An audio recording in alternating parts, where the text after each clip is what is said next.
প্রত্যেকটি আখলাক চরিত্র পাবেন। চরিত্র শুধু মানুষের সাথে নাই, এটা একটা দিক অত্যন্ত জরুরি। অনেকের চরিত্র মানুষের সাথে ভালো, কিন্তু মানুষের মালিক আল্লাহ রব্বুল আলামিনের সাথে তার চরিত্র খারাপ, সে আবার চরিত্রবান হইল নাকি?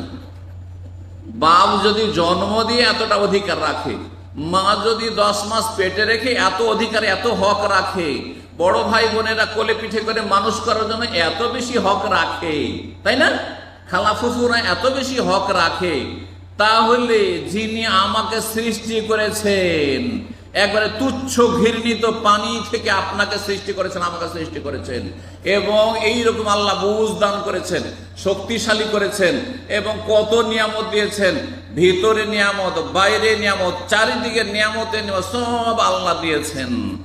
তার সাথে ভালো সম্পর্ক হইতে হবে না? তার সাথে আচরণটা ভালো হইতে হবে না? সেটাই হচ্ছে সহি আকীদা, আর সেটাই হচ্ছে বিশুদ্ধ ইবাদত, পূর্ণরূপে ইবাদত, সুন্দর করে ইবাদত বন্দী করা। এই জন্য রাসূলুল্লাহ সাল্লাল্লাহু আলাইহি ওয়াসাল্লাম দোয়া করতেন, আল্লাহুম্মা আইন্নি আলা যিকরিকা ওয়া শুকরিকা ওয়া হুসনে ইবাদাতিকা, হে আল্লাহ আমাকে সাহায্য করুন, আলা যিকরিকা, সব সময় তোমাকে স্মরণ রাখার। আপনি যদি আপনার বন্ধুকে ভুলে যান, 1 সপ্তাহ যোগাযোগ না করে, যার সাথে ডেলি যোগাযোগ করছিলেন, মনটা তার খারাপ হয়ে যাবে। সে ভুল বুঝবে আপনাকে যে কি ভুলে গেছো।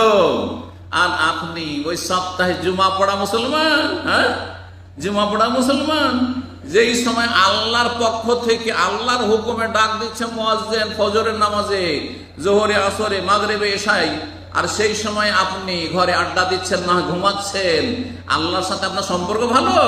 কখনো সম্পর্ক ভালো না।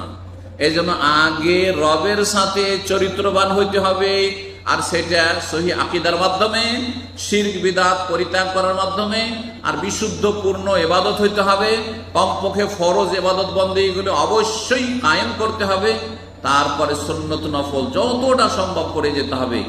আল্লাহর সামনে আপনি কত হারাম কাজ করে যাচ্ছেন, অথচ স্ত্রীর সামনে পারবেন না। এই স্ত্রীকে ভয় করছেন আপনি। স্ত্রীর সামনে কোন মহিলার সাথে টেলিফোনে কথা বলতে পারবেন? যদি স্ত্রী স্ট্রং থাকে, অত স্ত্রীর ভাই বেরাদর, আত্মীয় স্বজন, বংশ যদি জাঁদরেল থাকে, হ্যাঁ একেবারে ভালো করে সাইজ করে দিও, আপনাকে ভয় থাকে, স্ত্রীর সামনে একটা টেলিফোন করতে পারবেন? হ্যাঁ, কখনো পারবেন না।